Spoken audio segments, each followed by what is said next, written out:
Shalom, shalom, aking mga kapatid sa pananampalataya. Ito naman po yung kapatid na si Roland, na muli ay binibigyang pagkakataon ng Rabay para po makapangaral muli ng kanyang salita. At nawa ang ating pong panalangin, tayo po ay bigyan ng Rabay ng malawak na pangunawa, kababaang loob, at yung sinasabi nating pagtitiwala ng mga aral na maririnig natin, gabay natin sa ating pang-araw-araw na buhay. At sana po, yung ating mga hinihingi, makita ng Ama na ito'y para sa ating ikatututo at ikakatibay ng ating mga pananampalataya. Kaya kung kayo po'y nakahanda na, ang lagi po nating sinasabi, ang maikling lapis,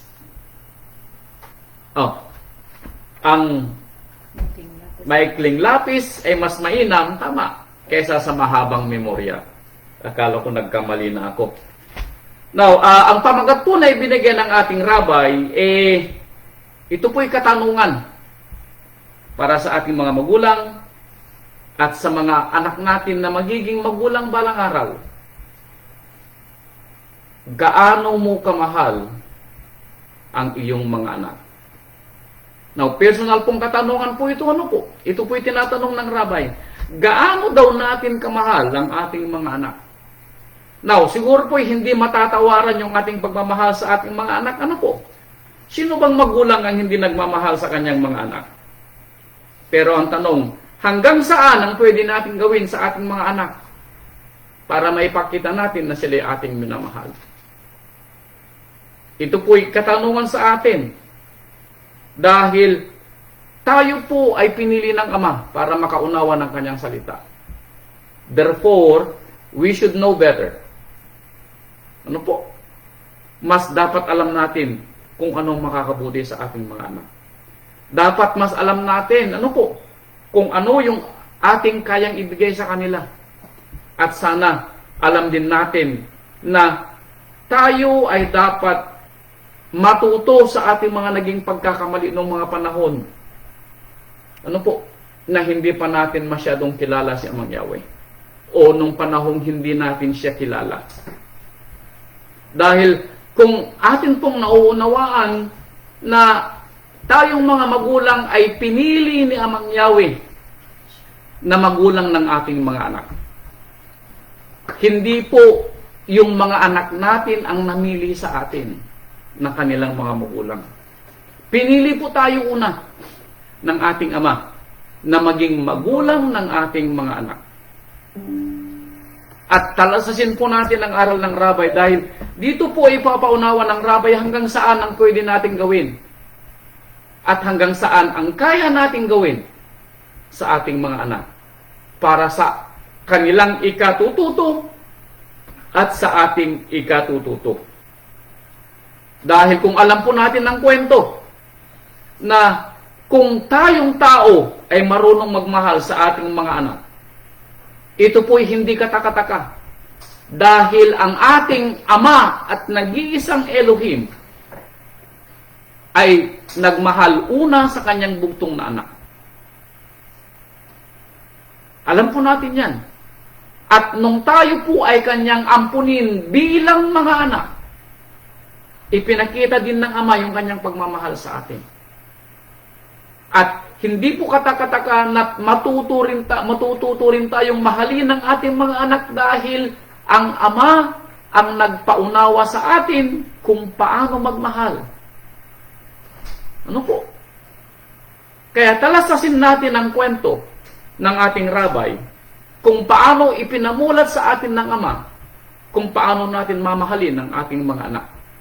Simulan po natin dito sa Galatia chapter 3 verse 26. Ito po yung kwento.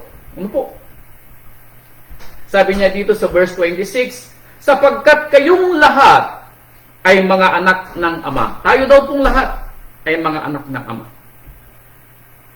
Ito ay nung makilala natin siya na siya pala ang ating Ama at Elohim.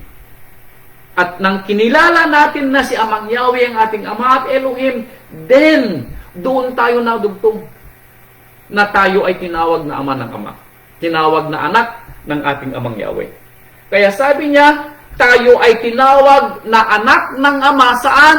Sa pamamagitan ng pananampalataya. Kanino? Sa ating Rabbi Yeshua Messiah.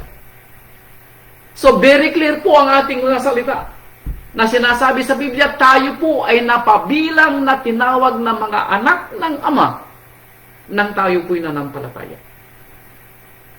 No? Ulitin ko po ulit.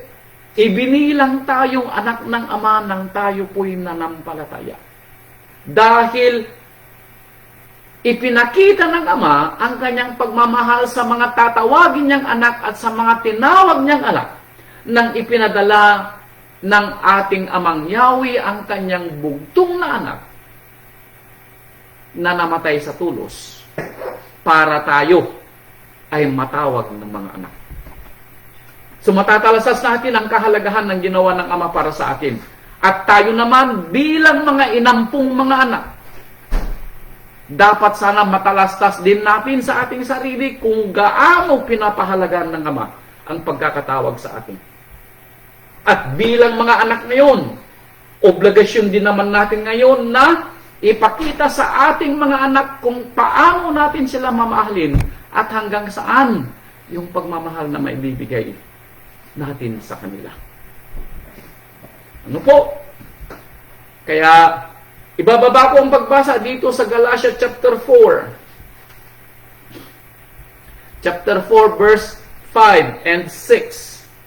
Sabi niya, upang matubos niya ang nangasa ilalim ng kautusan, tayo yun. Upang matanggap natin ang pagkukupkup sa mga anak. Tandaan niyo sinabi ko, na ayon sa sinasabi ng ating rabbi, nakupkup tayo nang tayo'y manampalataya doon sa dugong na bubok.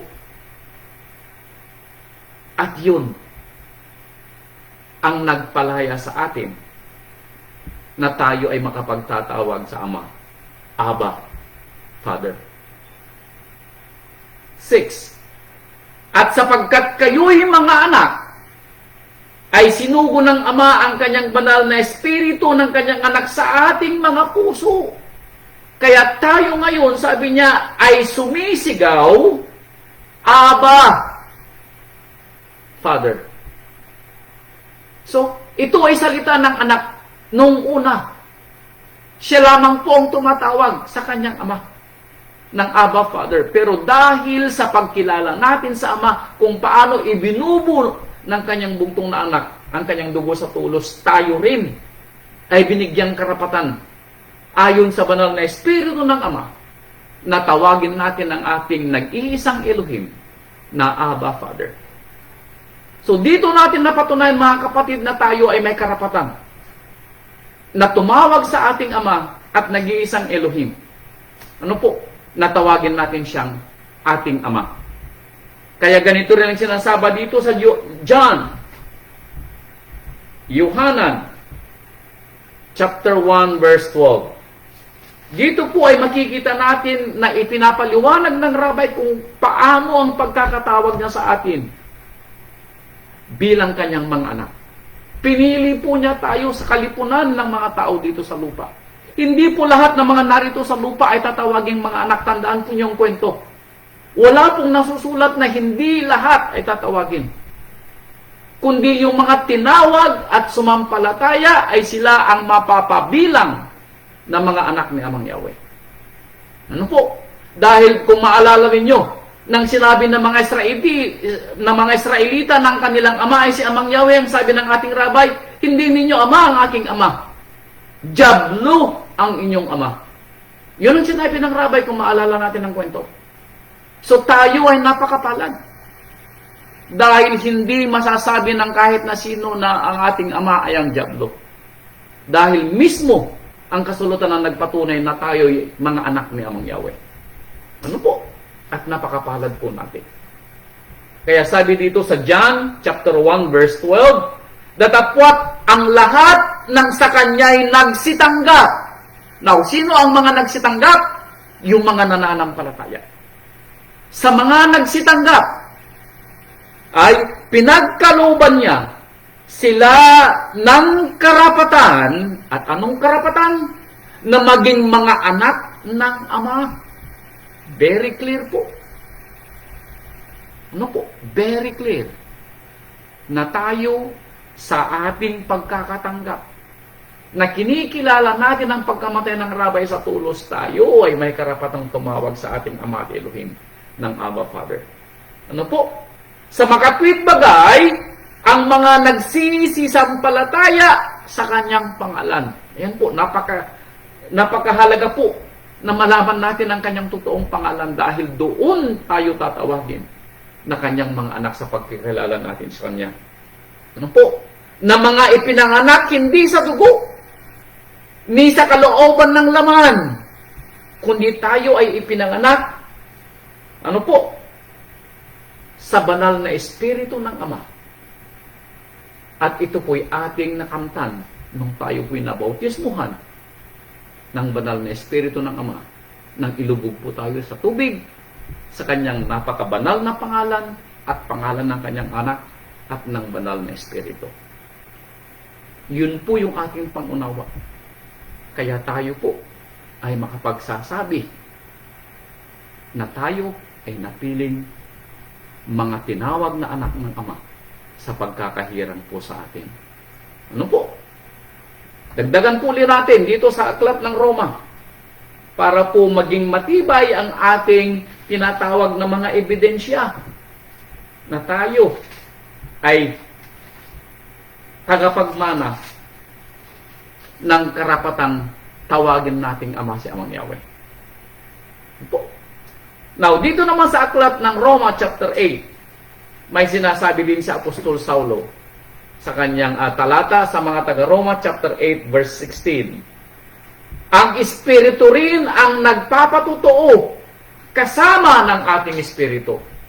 Ang banal na Espiritu at ang ating Espiritu dapat magkatugma. Kung ano ang kalooban ng Ama na ipinadala niya sa kanyang banal na Espiritu na tumatahan sa atin, dapat magkatugma. Hindi dapat magkalaban o magkaaway. Dapat magkatugma. Hindi hiwalay ang ating Espiritu, meaning yung ating kaisipan ay dapat kaisipan ng ating Ama.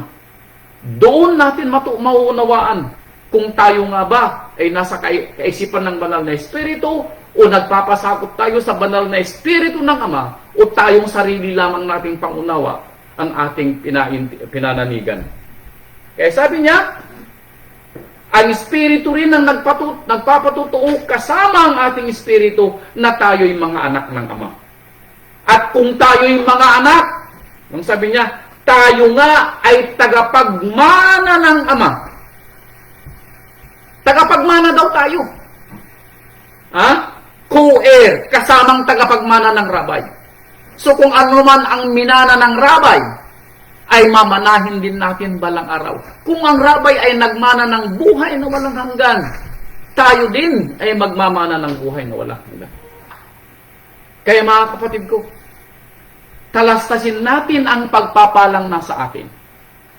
At since tayo ay pinalad, obligasyon naman natin ngayon na ipapamana natin ang pagpapalang ating tinanggap sa ating mga anak at sa ating mga apo. Dahil kung hindi natin gagawin ang lahat ng ating makakaya para maipamana natin at maipaunawa natin sa ating mga anak ang pagpapalang tinanggap natin sa Ama, abay kapatid ko, at the end of the day, tatanungin ka ng iyong mga anak, how much do you love me? Gaano mo ako minahal? Mama, gaano mo ako minahal, Papa? Yun ay tatanong sa atin. Dahil baka tayo po'y magkulang. Naku, baka tayo po'y magkulang. Tandaan po natin ang kwento. Baka po tayo magkulang. Dahil kung titingnan natin ang kalakaran ng sanlibutan, baka po tayo ay maguyo at tayo po ay makisali sa kwento ng sanlibutan at makita natin na ito yung nakikita nating buhay sa sanlibutan, baka maisip natin, ano po, na ganito rin ang magiging buhay ng ating mga anak. Huwag naman po sana. Ano po? We should know better. This time, dapat alam na po natin ngayon kung ano po yung mas makakabuti sa ating mga anak. Ano po? Alam na po sana natin ngayon. Dahil nasusulat dito sa unang Korinto. Unang Korinto chapter 6. Unang Korinto chapter 6 verse 17. Unang Korinto chapter 6 verse 17. Ito po sabi niya. Yeah, Unang Korinto chapter 6 verse 18. Magsitakas kayo sa pakikiapid. Sa ibang talata, fornication, kalaswaan. Lahat ng kasalanang gawin ng mga tao ay nangasa labas ng katawan. Ngunit ang gumagawa ng kalaswaan ay nagkakasala laban sa kanyang sariling katawan. Hindi ba ganinyo nalalaman na ang inyong katawan ay templo ng banal na Espiritu ng Ama na nasa inyo, na tinatanggap ninyo sa Ama, at hindi kayo sa inyong sarili, sapagkat kayo'y binili sa halaga. Anything na ginawa natin against sa banal na Espiritu ng Ama ay kasalanan, kalaswaan, kasamaan. Anything. Dahil alam natin ang kasulatan. Ang kasalanan ay ang anumang pagsalangsang sa salita ng Ama. So sabi niya, umiwas kayo. Huwag nating gayahin yung mga nakikita natin, dahil sinabi mismo ni Apostol Saulo sa kanyang sulat sa mga taga-Roma, huwag kayong makiayon sa buhay ng sanlibutan. Yun po sinabi ni Saulo, huwag kayong nakiayon sa buhay ng sanlibutan. Kaya tabi-tabi po mga magulang, ano po? Tingnan po natin kung paano natin ginagabayan ang ating mga anak, dahil nasa atin yung charge. Nasa atin yung pong tinatawag na hamon. Kung hanggang saan yung pagmamahal natin sa ating mga anak. Dahil kung tayo po ay talagang natuto na we should know better. Ito pong sabi dito sa aklat ng Deuteronomio. Ano po? Tandaan nyo, sabi niya, binili ka ng dugo. Tayo ay binili ng dugo. Therefore, obligasyon din natin na gawin natin ang ating makakaya hanggang sa ibuwis din natin ang sariling mga dugo para maituwid ang ating mga anak na siyang magmamana ng ating mga pananampalataya. Ano po? Ito ang charge sa atin. Dahil kailangan may magmana ng ating pananampalataya. Bakit sila yung magpapatuloy hanggat hindi pa dumarating ang rabay? Dapat may magmana. At ito yung katungkulan natin. Ang tanong, anong klaseng mana ang ibibigay natin na iiwan natin sa ating mga anak? Yun ang katanungan, ano po? Kaya dito sa aklat ng Deuteronomio ay may sinasabi dito. Deuteronomio chapter 11. Tignan po natin ang sinasabi dito sa Lumang Tipan na ginamit ng mga nauna sa ating mga magulang kung paano nila tinuruan ang kanilang mga anak, at ito rin yung salita ng Ama kung paano natin tuturuan ang ating mga anak to the fullest. Deuteronomio chapter 11 verse 19. Ito po sabi niya, at inyong ituturo sa inyong mga anak. Now, ituturo. Now, hindi po niya sinabi yung pastor na magtuturo. Hindi po niya sinabing yung deacon o yung elder na magtuturo. Sabi niya, first and foremost na obligasyon ng isang magulang, turuan ang kanyang mga anak. Dahil bago lalabas ang bata sa tinatawag nating lipunan, ang lipunang ginagalawan ng bata ay mauuna sa ating mga kanya-kanyang tahanan. Obligasyon natin. We should know any better. Ano po? Ngayon alam na natin. Wala tayong excuse. Ano po? Ituro mo sa iyong mga anak na inyong sasalitain sa kanila. Pagka ikaw ay nauupo sa iyong bahay, pagka ikaw ay lumalakad sa daan, at pagka ikaw ay nahihiga, at pagka ikaw ay bumabangon. Now, kung mapapansin po ninyo, pag tayo'y nakaupo, tayo'y lumalakad, tayo'y nahihiga, tayo'y bumabangon. Kung mapapansin po ninyo, ito po ay ginagawa natin within 24 hours a day. Tayo ay umuupo, tayo ay naglalakad, o gumagawa, tayo'y nakahiga, tayo'y bumabangon. At sinabi niya, sa lahat ng cycle na ito, tuturuan mong yung mga anak. Now, tanong natin sa ating sarili, sa charge na ito, nagagawa po ba natin? Guilty as charged, tama po ba? We are all guilty as charged. Now, ngayong alam natin na tayo ay guilty as charged, mananatili ba tayong guilty as charged?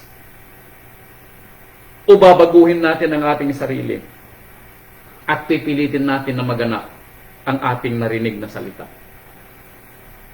Kapag tayo pa po ay buhay at nakakarinig ng salitang ito, mga kapatid ko, ibig sabihin, mayroon pa tayong panahon para baguhin ang ating sarili, para ituwid ang ating pagkakamali. No po? Verse 20, iyong isusulat sa itaas ng pintuan ng iyong bahay at sa iyong mga pintuang daan. Ipinaalala mo ba?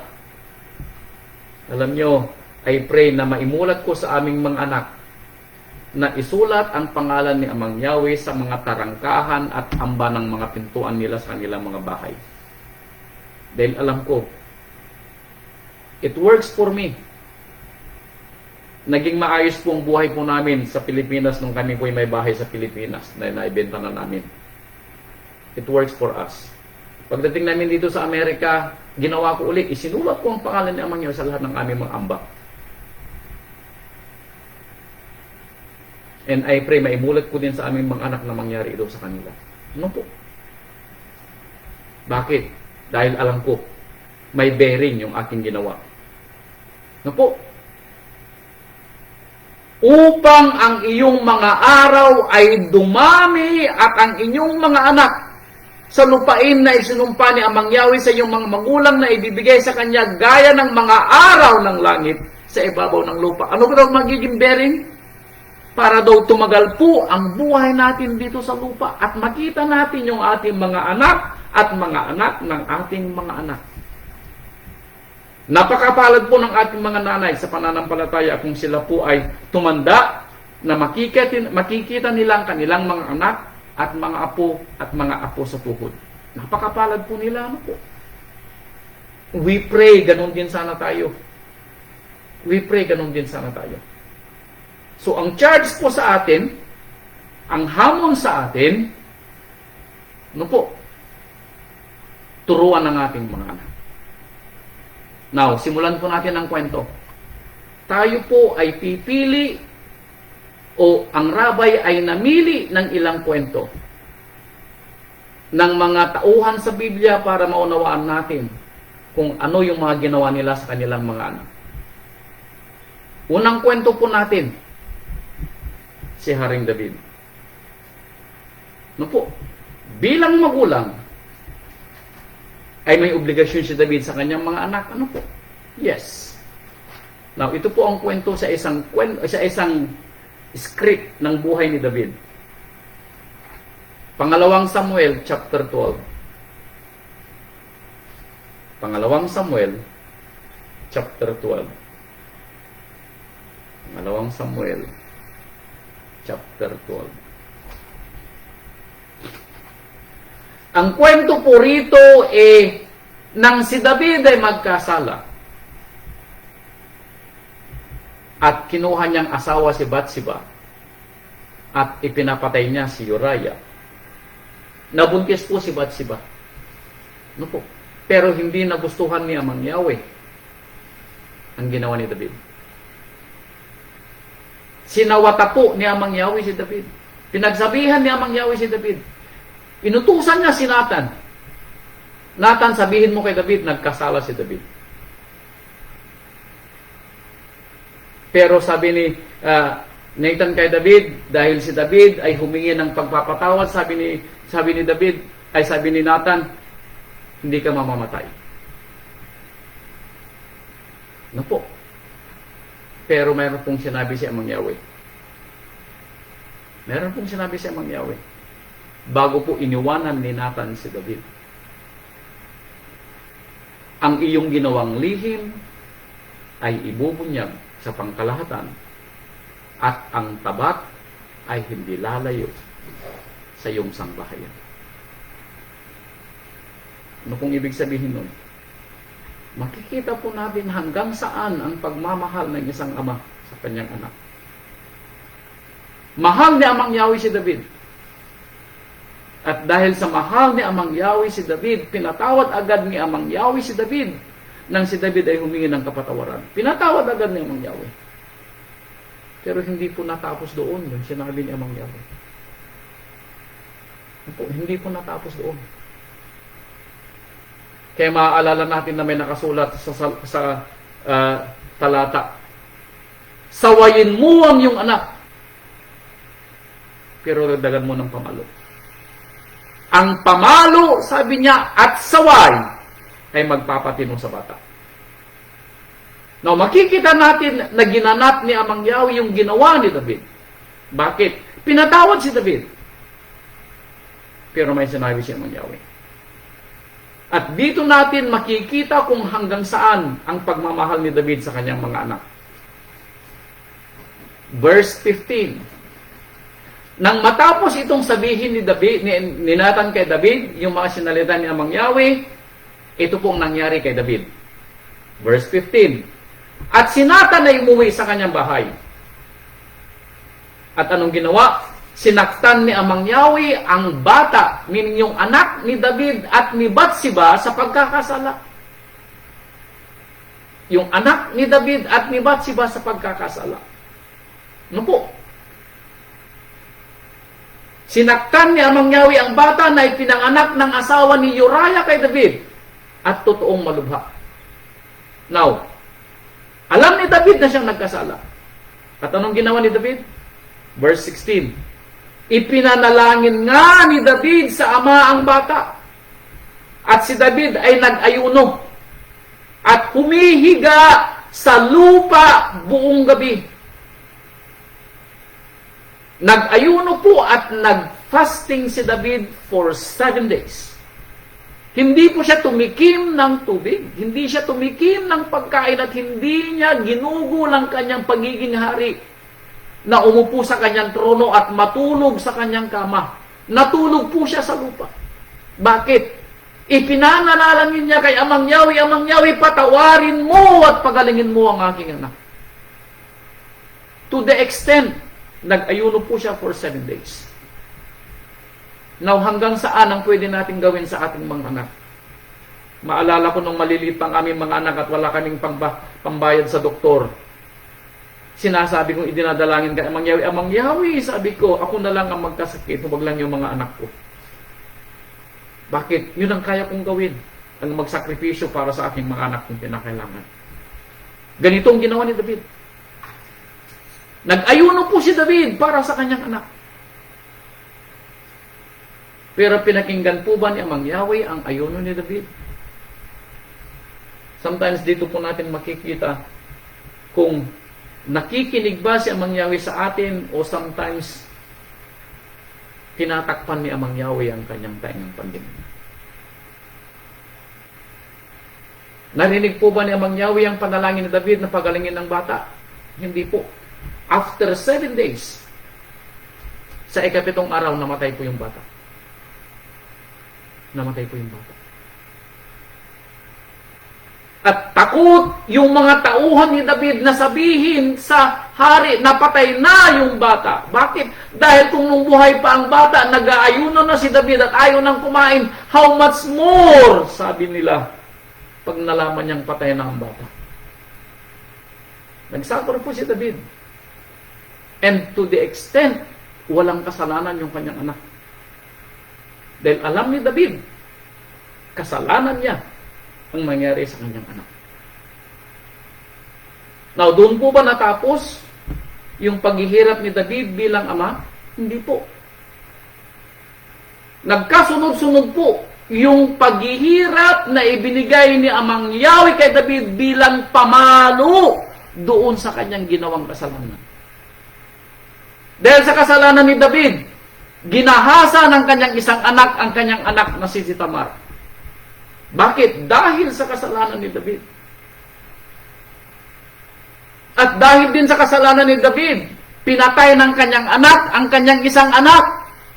Again, dahil sa kasalanan ni David. Bakit? Sinabi namang Yahweh kay Nathan, sabihin mo kay David, hindi lalayo ang tabak sa kanyang sangbahayan. Bakit? Dahil sa kasalanan ni David. Now, sino sa atin ang makakaatin ng kasalanan natin bilang mga magulang sa pagkukulang natin sa gawain natin sa Ama ay sisingilin ng ating mga anak? Father, ya forbid. Father, ya forbid.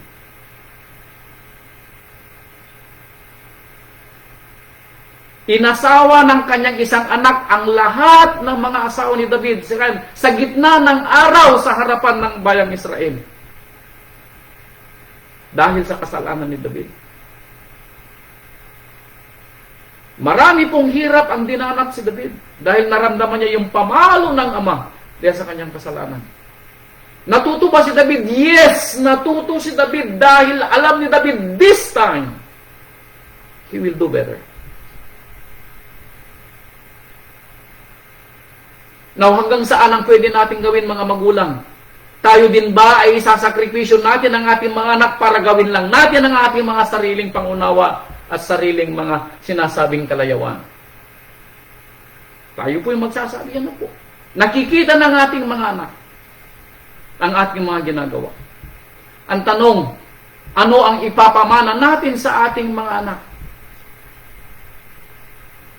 Dahil sa kalagayan ni David, alam po ba ninyo na sinulat ni David ang mga salita sa Aklat ng Mga Awit, chapter 32, verse 1. Aklat ng Mga Awit, chapter 32, verse 1. Ito po'y sinulat ni David nung panahong siya po ay hirap na hirap sa pag-iisip ng kanyang na ang kanyang naging kasalanan ay naging dahilan ng paghihirap ng kanyang mga anak.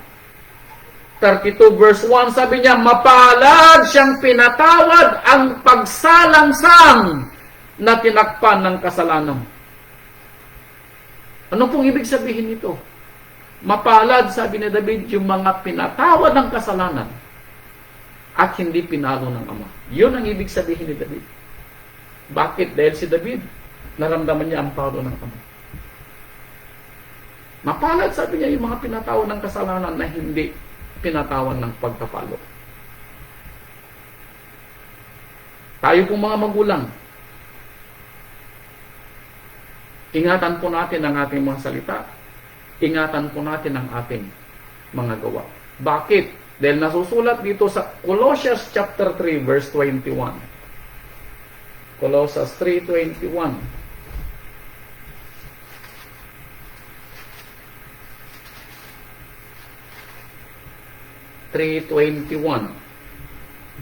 Colossians 3:21.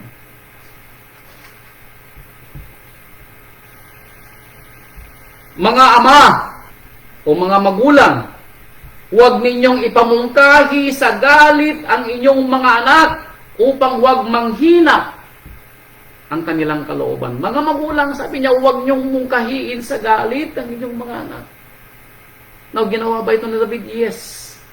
Dahil sa ginawa ni David na kasalanan, minungkahi niya ang kanyang anak. Naghahasain yung kanyang kapatid. Dahil sa ginawa ni David, minungkahi niya ang kanyang isang anak na patayin ng kanyang anak na kapatid din ng kanyang anak. Kapatid niya sa ama. Dahil sa ginawa ni David, pinagsamantalahan at sa gitna pa ng buong Israel ang lahat ng mga asawa ni David. Bakit? Dahil sa pagmumungkahi ni David gumawa ng kasalanan ng kanyang mga anak. Mga kasama kong mga magulang, mag-ingat po tayo sa ating mga sinasalita at mga ginagawa. Hanggang saan ang pagmamahal natin sa ating mga anak para iguyo natin sila sa pagkakasala. Tayo ay mananagot una. Tayo ay mananagot una. Tayo ay mananagot una. Kaya sabi dito sa unang hari, chapter 22, verse 51. Unang hari, chapter 22, verse 51. Unang hari, chapter 22, verse 51. Ito po ang sinabi.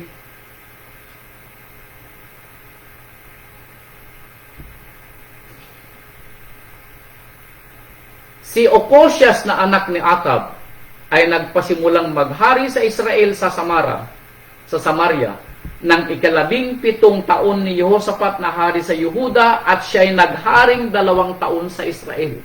Ito isang kwento ng isang kahari sa Israel, si Ocozias. At siya ay gumawa ng masama sa paningin ni Amang Yahweh at lumakad sa lakad ng kanyang ama. Now, paano daw po naging hari si Ocozias? Naghari po siya ng kasamaan. At paano natuto si Ocozias sa paggawa ng kasamaan? Kanino niya minana? Sa kanyang ama.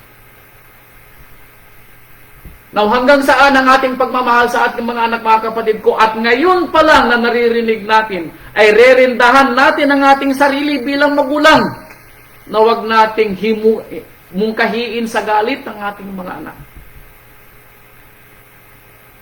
O ipagkikibit balikat na lang ba natin ang kinabukasan ng ating mga anak at hindi natin bibigyang accountability ang ating sarili? At hahayaan na lang natin? Hahayaan na lang ba natin na manahin ng ating mga anak ang ating mga naging pagkakamali? No po. Hahayaan na lang ba natin? Pangalawang hari, chapter 24. Pangalawang hari. Wala namang pangalawang kaya. Pangalawang hari, chapter 24. Verse 8. Si Jehoiakim ay may 18 taon nang siya magpasimulang maghari at siya naghari sa Jerusalem ng 3 buwan. At ang pangalan ng kanyang ina ay si Niusta na anak na babae ni Elnatan na taga Jerusalem.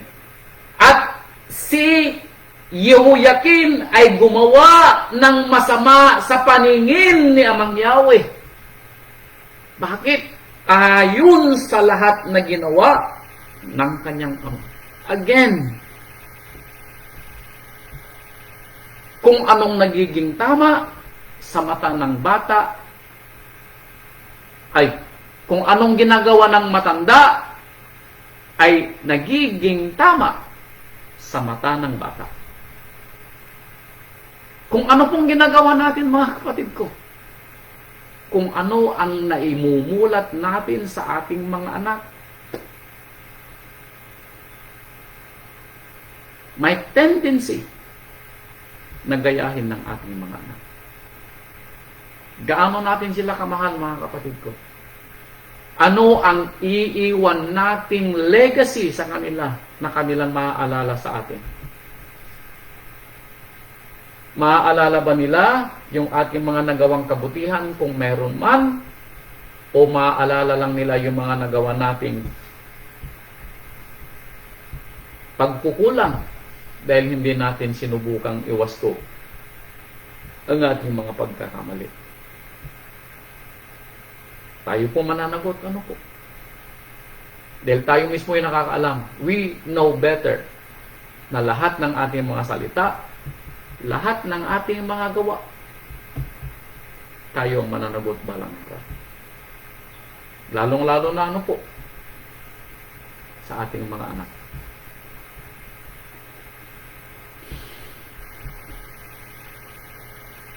Ezekiel chapter 16 verse 44. Ezekiel chapter 16 verse 44. Ito pa po yung isa. Baka sabihin nyo, puro ama yung naririnig ninyo. Ito, 16 verse 44 ng Ezekiel.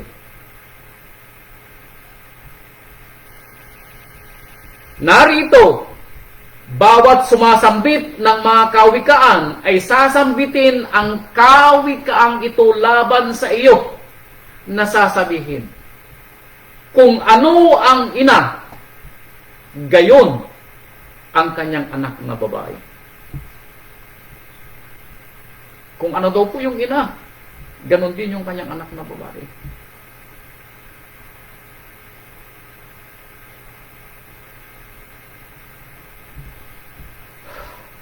Alam po ninyo,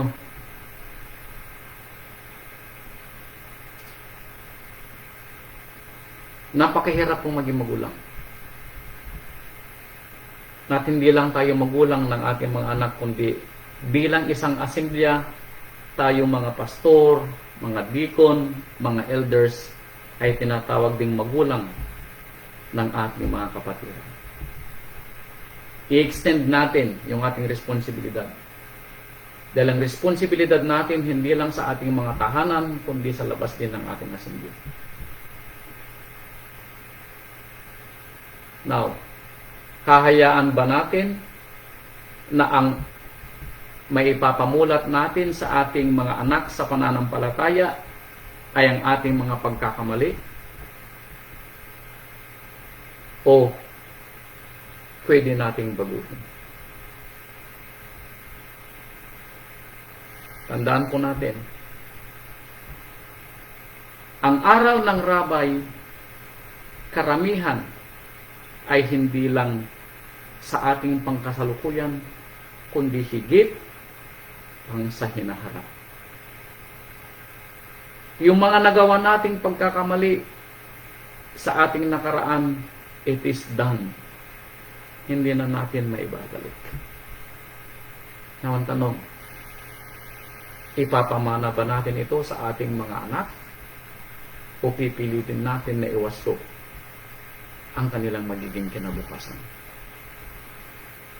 Tatanggapin na lang ba natin na ito ay nangyayari sa ating kapaligiran, kaya ito na yung kalakaran, o pwede natin gawing mas mabuti? Gaano natin kamahal ang ating mga anak? Yun ang tanong ng rabay. Unang Samuel chapter 2 verse 22. Unang Samuel chapter 22 verse 22.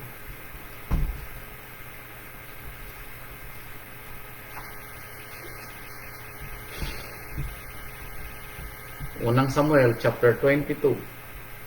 Unang Samuel chapter 2 verse 22. Ang kwento rito ay si Eli. Now, si Eli ay punong saserdote ng panahon niya. Si Eli ay mula sa lahi ni Aaron. At alam natin ng kwento na si Aaron ang unang piniling saserdote ng ama mula sa lahi ni Levi. Napakapalad ng lahi ni Aaron. Bakit sa lahat ng lahi ng mga Levita, yung sangbahayan ni Aaron ang pinili ni Amang Yahweh na maging mga saserdote? Ang sangbahayan lang po ni Aaron ang pwedeng maging saserdote. Ano po? At si Eli ang saserdote ng panahon niya. Pero tignan natin ang kwento ni Eli bilang magulang at bilang saserdote. Eli, chapter 2, verse 22 ng unang Samuel. Si Eli nga ay totoong matanda na. At kanyang nababalitaan ang lahat ng ginagawa ng kanyang mga anak sa buong Israel, kung paanong sila'y sumisiping sa mga babae na naglilingkod sa pintuan ng tabernakulo ng kapisanan. Now, alam po ninyo, ini-appoint ni Eli ang kanyang mga anak na maging pari. Ini-appoint ni Eli. Bilang saserdote, meron siyang karapatan at meron siyang kapangyarihan na i-appoint ang kanyang mga anak na mga pari. Maaaring sinasabi ni Eli, sa mga anak ko, magmumula ang susunod na saserdote. Yan probably sinasabi ni Eli. Bakit? Dahil kay Eli nga, pinili ang pagiging saserdote. Pero nang mabalitaan ni Eli na napakasama ng ginagawa ng kanyang mga anak mismong sa tabernakulo ng Ama, ay gumagawa sila ng kalaswaan. Anong ginawa ni Eli? Verse 23. Sinabi niya sa kanila, bakit ginagawa ninyo ang mga ganitong bagay? Sapagkat aking nababalitaan sa buong bayan na ito ang inyong mga masamang kilos. Sinawata ba sila ni Eli? Yes! Huwag mga anak ko, sabi ni Eli. Sapagkat hindi mabuting balita ang aking naririnig, inyong pinasasalangsang ang bayan ni Amang Yahweh. Mga anak ko, tumigil kayo sa paggawa ng kasalanan. Tumigil kayo sa paggawa ng kasamaan. Sinabi ba ni Eli? Yes! Sinabi ni Eli. Sinabi ni Eli.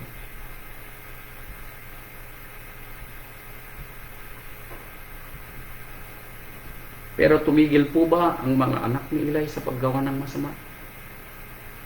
Hindi po. May naging kasalanan ba si Eli? Ginawa ni Eli ang kanyang magagawa. May naging kasalanan ba si Eli? Pinagsabihan ba niya ang kanyang mga anak? Yes!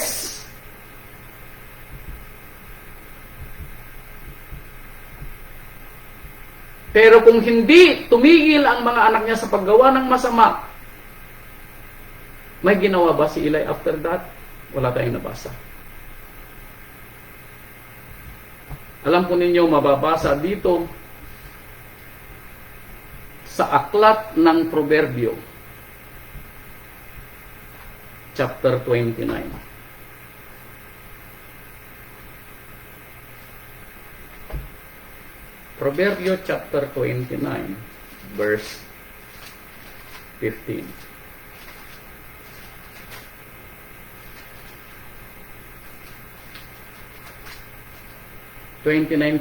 Sabi niya, ang pamalo at saway ay nagbibigay karunungan. Ngunit ang batang binabayaan ay humihiya sa kanyang ina. O sabihin natin sa kanyang magulang. Saway, ibinigay ba ni Eli? Yes. Pero may kasama bang palo ang ibinigay na saway? Wala tayong nabasa. Wala tayong nabasa. Nagkulang ba si Eli sa pagsaway? Nagkulang ba si Eli sa pagsasabi? Nagkulang ba si Eli sa pangangaral? No! Ginawa ni Eli ang kanyang binigay na pangangaral. So therefore, supposedly, walang kasalanan si Eli. Bakit? Ginawa ni Eli ang kanyang magagawa. Pinagsabihin niya ang kanyang mga anak. Na kung magpatuloy man ang kanyang mga anak, kasalanan na ng kanyang mga anak, sasabihin natin, tama mali. At hayaan natin. Ano po? Na yung kanilang mga kasalanan ay magbayad sila badang panahon ng kanilang paghuhukom na ibibigay ng Ama. Yes! Tama po yun. Now, ang tanong, may naging kasalanan ba si Eli? Now, Biblia po ang sasagot kung may naging kasalanan si Eli.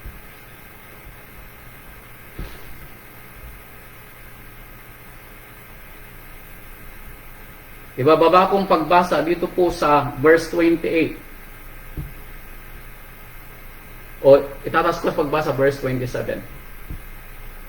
Naparoon ng isang lalaki ng ama kay Eli at sinabi sa kanya, ganito ang sabi ni Amang Yahweh, nagpakita ba ako ng hayag sa sangbahayan ng iyong ama nang sila'y nasa Ehipto sa pagkaalipin sa bahay ni Faraon? Yes, sa lahi ni Aaron. Pinili ko ba siya sa lahat ng mga alipin ng Israel upang maging saserdote ko? Yes, pinili ang kanyang ama-ama, ang kanyang lolo, sasabihin natin, ang kanyang amain na si Aaron. Upang maghandog sa aking dambana, upang magsunog ng kamangyan at upang magsuot ng ipod at sa harap ko, yes. Ibinigay ko ba sa sangbahayan ng iyong amang lahat ng mga handog ng mga anak ni Israel na pinaraan sa apoy? Yes. Bakit ngayon, sabi ng ating ama, tinututulan mo ang aking ahin sa aking handog na aking iniuutos sa aking tahanan? At, ito yung kasalanan ni Aaron, iyong pinarangalan ang iyong mga anak ng higit kaysa akin. Kailan natin nakita na mas pinarangalan ni Aaron ng kanyang mga anak? Kailan? May nababasa po ba tayong mas pinarangalan ni Eli ang kanyang mga anak sa mga nabasa? Wala po tayong mababasang mas pinarangalan ni Eli ang kanyang mga anak. Bakit ngayon sinasabi ni Amang Yahweh na bakit mas pinarangalan daw ni Eli ang kanyang mga anak kaysa kay Amang Yahweh? Bakit? Dahil sana ang ginawa ni Eli nang hindi tumigil ang kanyang mga anak ayon sa kautusan ng Ama. Ayon sa kautusan ng Ama. Dahil ang sino mong magkasala sa templo ay papatayin. Yun po yung kasalanan nila. Or kung hindi man niya sana magawa na patayin ang kanyang mga anak, tanggalin ang kanilang mga anak sa pagiging pari. Or ang ginawa niya sana, tinanggal sa gitna ng bayang Israel ang kanyang mga anak dahil ganon ang mga mababasa nating batas sa lumang tipan na ginagawa sa mga nagkakasala. Pero ginawa po ba ito ni Eli? No. Bakit? Maaaring naalala ni Aaron ang kanyang kahihiyan bilang pari. Na makikita ng buong bayan na pinarurusahan ni Eli ang kanyang mga anak.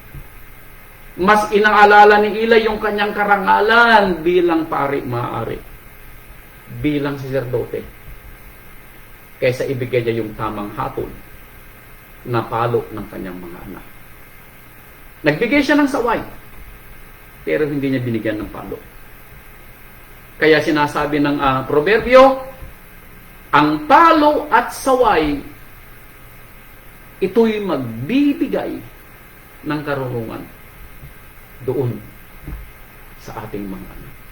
Bakit?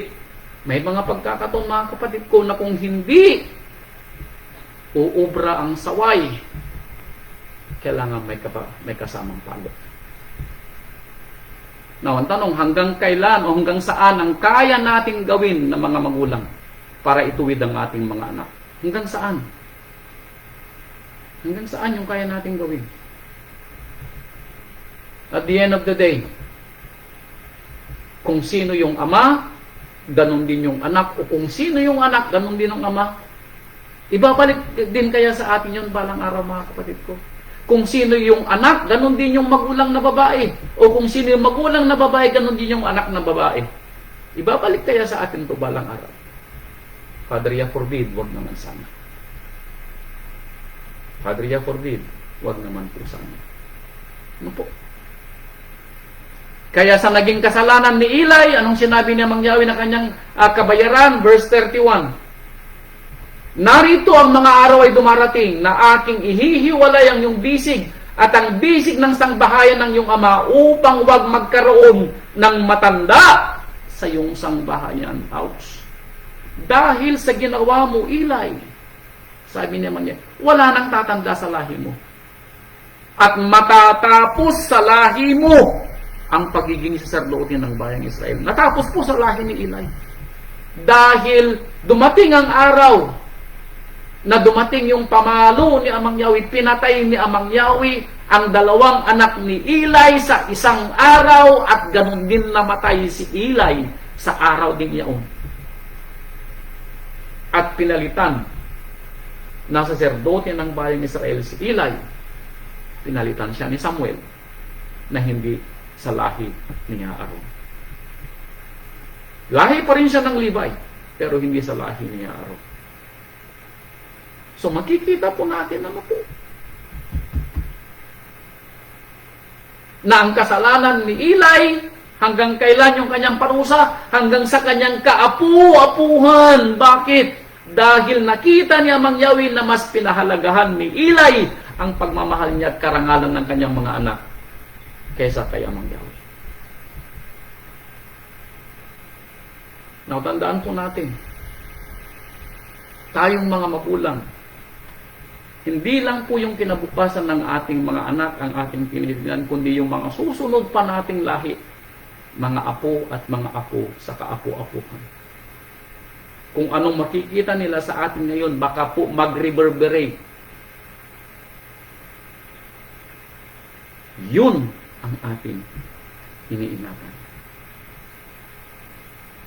Kaya ang charge ni Amang Yahweh sa atin, ang hamon ni Amang Yahweh sa atin, ang hamon ng ating Rabbi, hanggang saan ang pagmamahal natin sa ating mga anak. Dahil kung tinikis lamang ni Eli at tinanggap niya sa kanyang sarili na mawawala ang kanyang dalawang anak, kapalit na mga susunod pang lahi sana, naisalba sana ang lahi ni Esau, ay naisalba sana ang lahi ni Esau, lahi ni Eli. Naisalba sana kung ginawa ni Eli ang nararapat niyang gawin bilang magulang.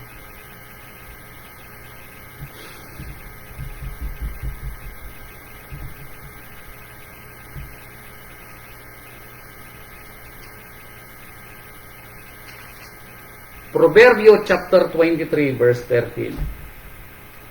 Kawikaan 23 verse 13. Alam niyo po, sometimes sa sobrang pagmamahal natin sa ating mga anak, nakakalimutan natin yung magbigay ng palo. Sa sobrang pagmamahal natin, iniisip natin na ang saway ay husto na. Tama! Tama po kayo. Pero may pagkakataon na nababasa natin sa Biblia, sometimes hindi husto ang saway. Paminsan-minsan kailangan ng palo. Dahil mismong ang Biblia ang magsasabi na ang pamalo ay kailangan sa bata pag ito ay pasaway. Unang Samuel. Proverbio, sabi ko. Proverbio chapter 23 verse 13. Huwag mong ipagkait ang saway sa bata sapagkat kung iyong hampasin siya ng pamalo. Anong sabi dito? Hampasin mo ng pamalo. Hindi siya nagsawayin mo ang bata at titino. Hindi, hampasin mo ng pamalo. Hindi siya mamamatay, sabi niya. Hampasin mo ng pamalo, hindi siya mamamatay. Pero hahayaan mo ang bata. Na, verse 14. Na, hampasin mo siya ng pamalo, siya'y hindi mamamatay. Hampasin mo siya ng pamalo, ililigtas mo ang kanyang kaluluwa sa siyaw. Pero i-withhold mo ang pamalo. Gawin mo yung opposite. I-withhold mo yung pamalo. Bakit? Mahal na mahal mo yung anak. Hindi mo siya kayang bigyan ng consequences ng kanyang mga gawa. Sinabi mo lang, anak ko, wag mo nang uulitin. Pero paulit-ulit ang anak mo. Sinasabi mo, anak ko, wag mo uulitin. Pero paulit-ulit lang yung ginagawa niya. Natatakot kang bigyan siya ng pamalo. Natatakot ka na baka magtampo yung anak mo. Natatakot ka na baka magwala ang anak mo. Natatakot ka na pag binigyan mo siya ng pamalo, ay mawala yung anak mo. Pero sinabi ng Biblia,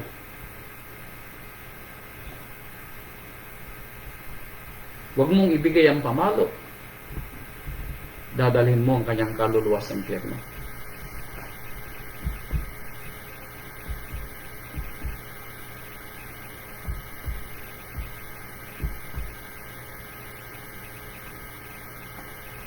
Now, gaano natin kamahal ang ating mga anak? Alam po ninyo, ang aming anak na si Hendrix. Sutil po yung aming anak. May mga pagkakataon po na siya napapalo paminsan-minsan. Sa akin mismo, ay masasabi ko, minsan ko lang siyang tinalo. Pero, ipinaunawa ko sa anak namin. Andyan ang aking ina. Sinabi pa ng aking inang na pag hindi ko siya lulumbayan, baka mapatay ko yung aking anak. Yan ang aking inang.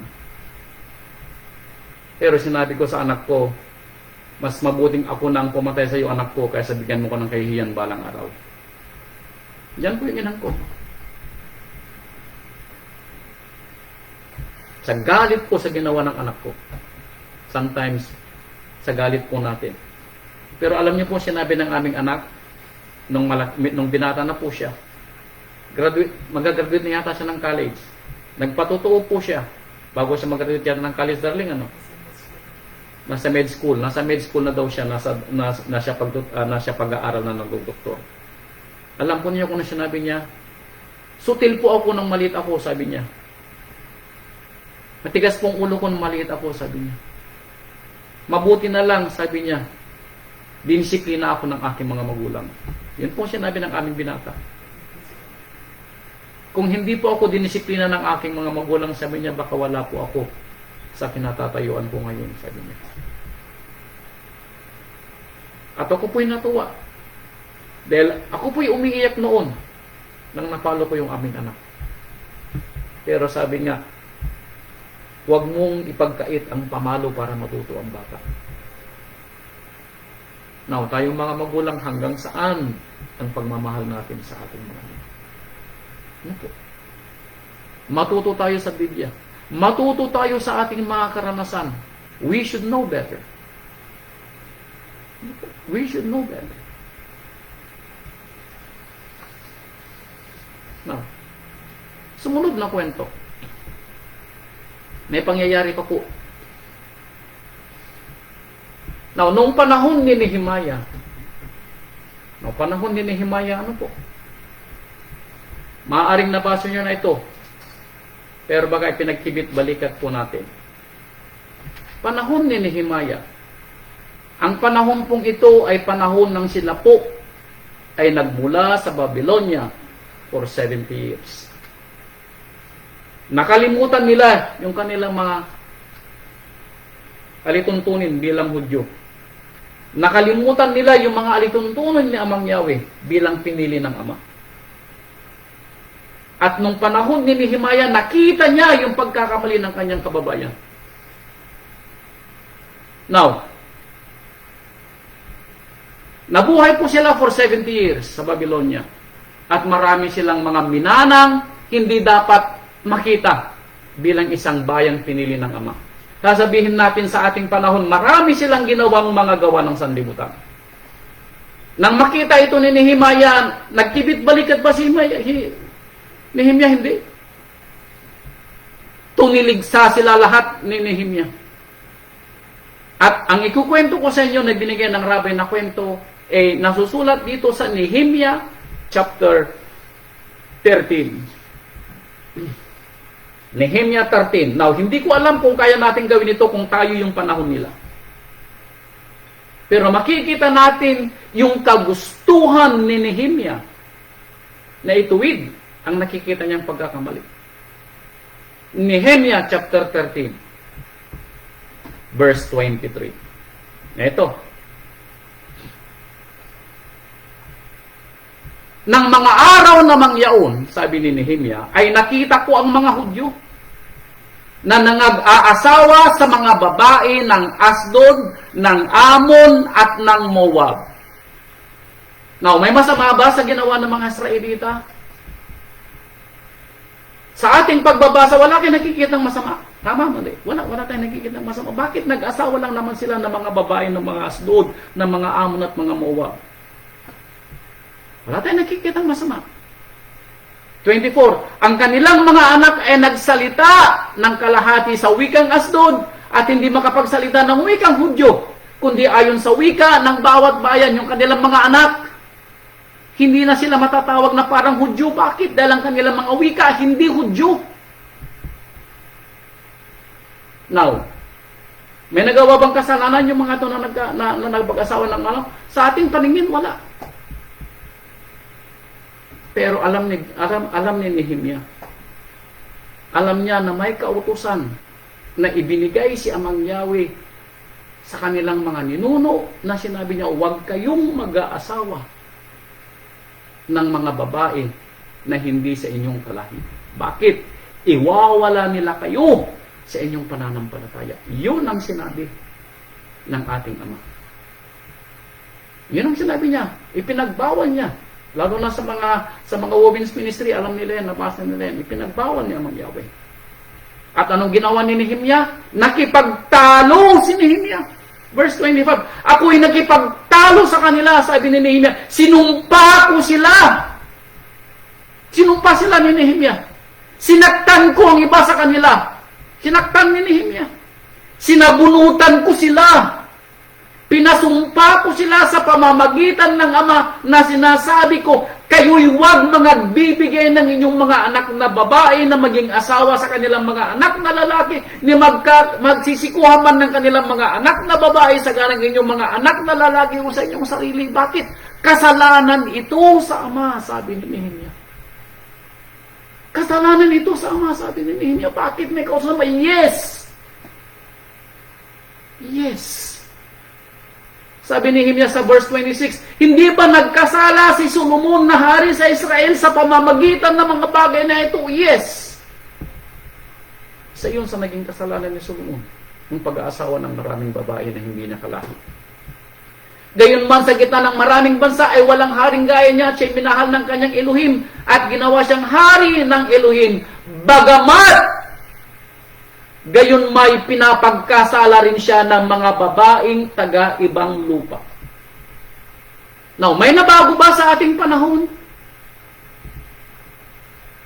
Yung panahon ba ni Nehemia ay binago nang dumating ang bagong tipan? Now, kayong mga magulang, you should know better. Alin ang mas maayos na pag-aasawa? Ang mag-asawa ka ng nananampalataya o mag-asawa ka na hindi nananampalataya? Na hindi ko sinasabi na hindi natin magagawa o hindi ko sinasabi na mali yung ginawa natin. Yun po. Dahil nangyari na. Pero ang tanong ko, nagbago ba ang kautusan ng Ama kay Nehemia papunta dito sa bagong tipan? I guess hindi. Bakit? May sinasabi po si Apostol Saulo, kung hindi ko magkakamali, dito sa pangalawang Korinto, chapter 6, verse 14. Pangalawang Korinto, chapter 6, verse 14.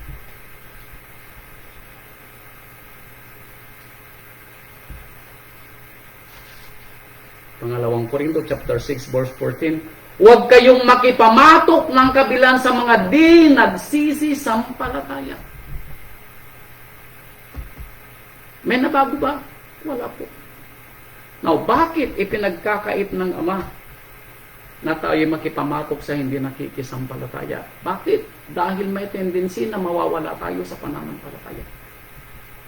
May tendency na mawala tayo sa pananampalataya. Pero nakita natin na ito'y nagiging kalakaran ng ating panahon. Magmula nang minana natin ang pananampalatayang ito, nakita na natin. Now, ang tanong, ngayong nasa ating panahon, pwede ba nating itama? O hahayaan na lang natin na ganito ang magiging mangyayari sa ating mga anak at mga apo? Sasabihin ba natin sa ating mga anak at sa ating mga apo, okay lang mga anak, okay lang mga apo, dahil nakikita na rin sa ating panahon, so walang problema. Aaminin na lang ba natin na hindi natin maitatama ang pagkakamali na ating nagawa? Now, kayo mismo nakarinig, sinabi ni Samuel, nagkasala kayo sa Ama, sabi ni Amang Yahweh. At sa atin mismo, na nakapagpatunay, itatanong ko kayo, alin ang nakita niyong mas maayos na pamumuhay ng mag-asawa? Mas nagiging magaan sa mga anak? Yung mag-asawa na parehong nananampalataya? O ang mag-asawa ng hindi nananampalataya? Kayo mismo magsabi sa inyong sarili. Kayo mismo magsabi sa inyong mga sarili. Now, gaano natin kamahal ang ating mga anak? Totoo, responsibilidad natin sila. Pero huwag tayong tumigil sa pangangaral. Kung kailangan bigyan natin sila ng paminsan-minsang palo, bakit hindi?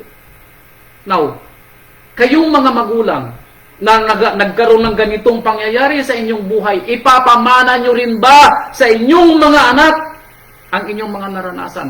Yun ang tanong. Yun ang tanong. Kayong mga magulang ang sumagot, yung mga naranasan, yung hirap, ayon sa taliwas na nagawa natin sa salita ng Ama, uulitin ba natin? At ipapamana natin sa ating mga anak. Bakit? Dahil sinasabi natin sa ating mga sarili, kalakaran na ito ng lipunan at okay lang na mangyari sa ating panahon. Mga kapatid ko, hindi po dapat ito lumabas sa ating bibig dahil alam natin na nasusulat na ang anumang lumabas sa ating mga bibig ay hindi babalik sa atin na hindi ginaganap ang ating saloobin. Hindi natin dapat sabihin, kundi sa ating panahon, pilitin natin, pabuspusan natin na baguhin ang ating mga pagkakamali. Tayo ang pinapaunawaan ng Ama. Hindi natin ito nakita maaari na nabago ng mga nauna sa atin. Pero kung mayroon tayong pagkakataon na baguhin ang mga nakikita nating mali sa kinabukasan ng ating mga anak at kung gaano natin sasabihin sa kanila na mahal natin sila. Bakit? Dahil itinutuwid natin ang nakikita nating mali and hoping and praying hindi mangyari sa kanila. Nasa ating mga magulang kung gaano natin kamahal ang ating mga anak. Nasa ating mga magulang. Ano po? Anong sabi ni Nehemiah? Nung makita niya na ganitong kalakaran, anong sabi ni Nehemiah? Itong sinabi ni Nehemiah.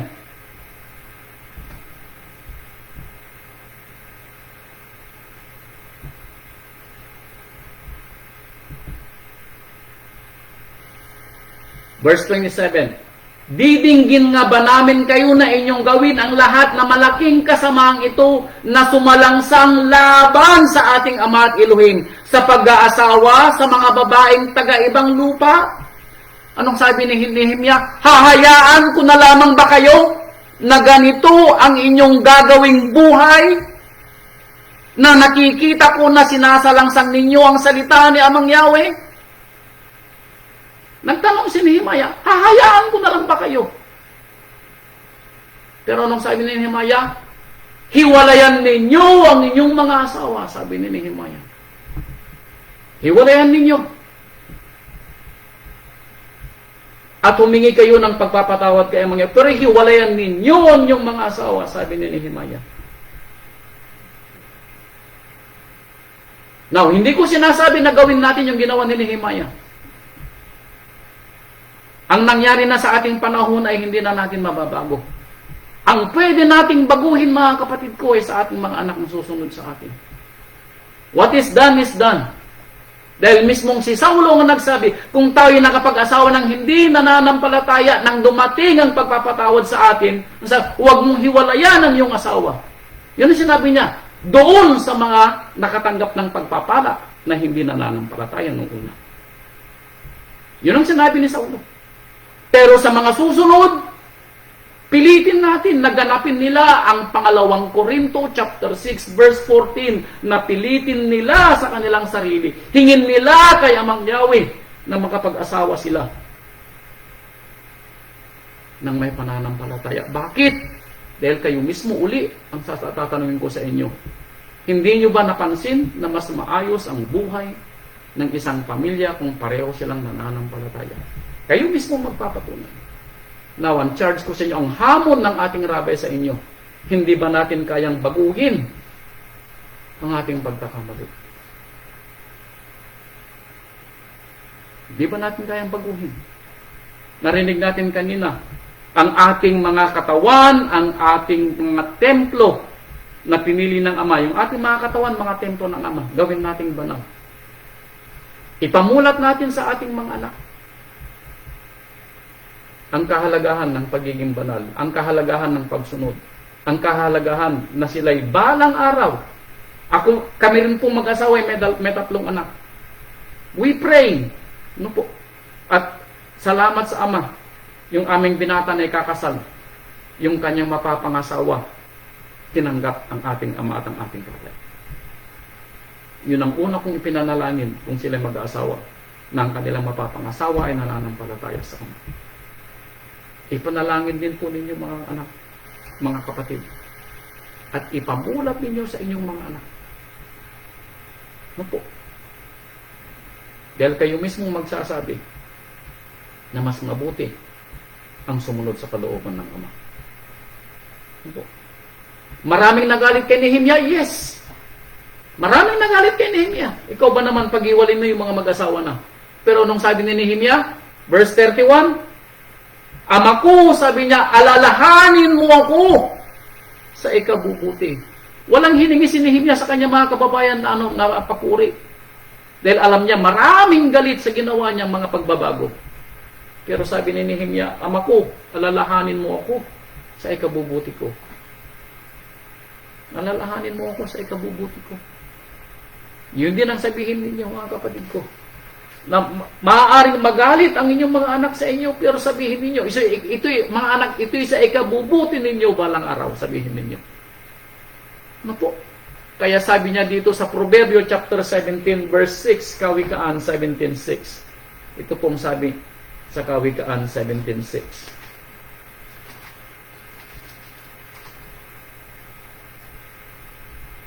Ang mga anak ng mga anak ay putong ng mga matatandang tao. Yes.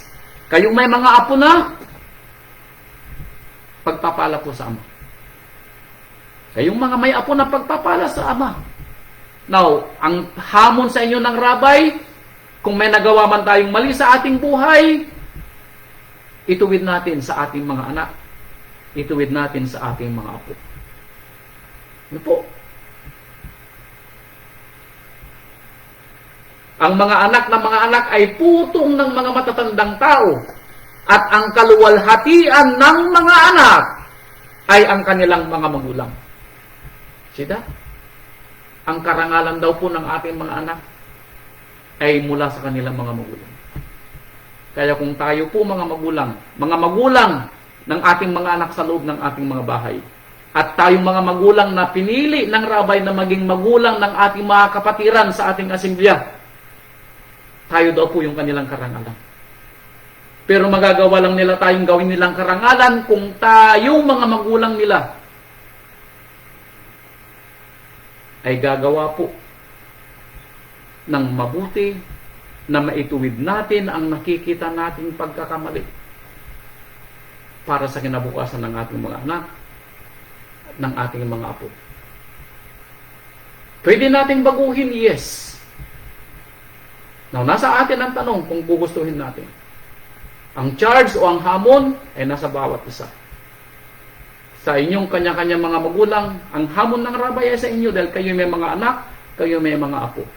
Kung may mga naging karanasan kayo sa mga binanggit natin, it is done, wala na tayong magagawa. Ang magagawa natin, ayusin natin ang nakita nating mali sa ating buhay at simulan nating ibuhay ito sa ating mga anak at sa ating mga apo dahil sila ang magmamana ng ating mga pananampalataya.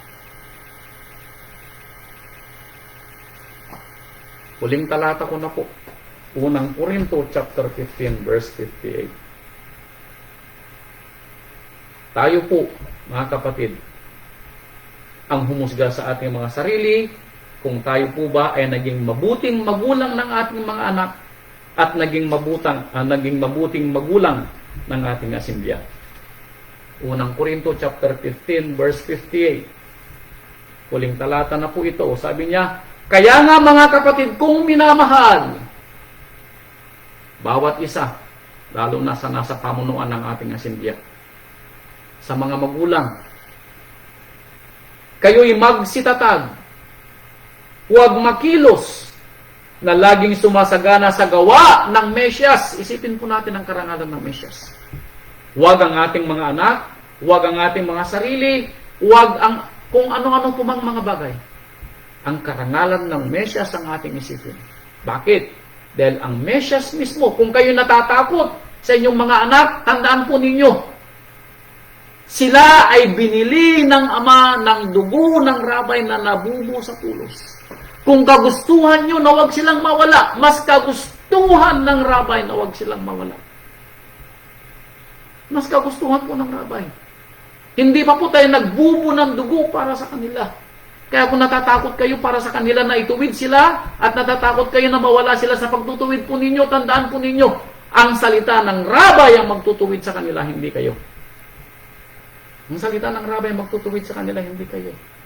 Pero ang charge, ang hamon, kayo ay nakahanda ba para ipatupad ang pangunawa na ibinigay ng Ama sa inyo para ituwid ang ating mga nakitang pagkakamali.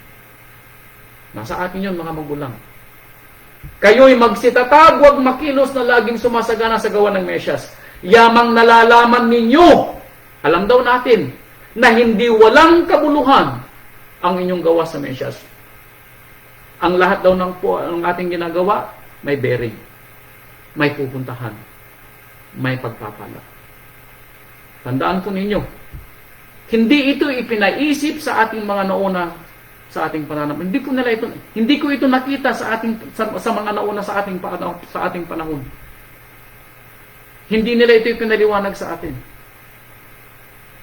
Wala tayong narinig na ganitong aral nung panahon nila. Wala tayong narinig. This time narinig natin. Now wala tayong excuse. Noon wala tayong narinig na accountability ng ating mga responsibilidad. Now, this time, ipinapaunawa ng rabay, mayroon tayong accountability. Narinig natin ang kwento ni Eli. Narinig natin ang kwento ni Nehemia. Yung accountability natin bilang magulang ng ating mga anak, yung accountability natin bilang mga magulang ng ating asimilya. Nasa atin po yung hamon kung gaano natin kamahal ang ating mga anak. At sinabi ng ating apostol, may bearing po yung ating ginagawa. Alamin daw natin na hindi walang kabuluhan ang inyong gawa sa Mesyas. Lahat tayo, balang araw sasabihin natin sa ating Ama, yung sinabi ni Nehemia. Ama ko, sabi natin, alalahanin mo ako sa aking ikabubuti. Ako. Dahil yun din ang ating sasabihin balang araw. Ama ko, every time na tayo gumagawa ng kabutihan, na itunutuwid natin ang ating mga nakikitang mali, sabihin natin sa ating sarili, Ama ko, alalahanin mo ako sa ikabubuti. Po. Hallelujah, mga kapatid. Salamat po sa ating rabay. Salamat po sa inyong lahat. At nawa, ang aral po ng rabay ay tumimo sa atin. Matuto po sana tayo sa aral ng rabay. Ano po? Kung tayo man po'y naapakan sa ating mga paa, kung ano man po yung ating mga naranasan sa buhay, magpasalamat po tayo. Bakit? Dahil tayo po ay natuto dahil sa mga naging karanasan natin. Now, this time, tayo po ay mas magiging matatag. Mas magiging malawak po yung ating pangunawa. Bakit? Nakita natin yung ating pagkakamali. Now, magagawa nating ayusin ang ating pagkakamali at maitatama natin ang kinabukasan ng ating mga anak at kinabukasan ng ating mga apo. Dahil sila ang mga susunod na mananampalataya para sa atin. Ang lahat po ng kapurihan at kaluwalhatian ay sa ating Amang Yahweh at sa ating Rabbi Yeshua HaMashiach. Salamat po sa inyong lahat mga kapatid at magandang gabi po sa inyong lahat. Hallelujah.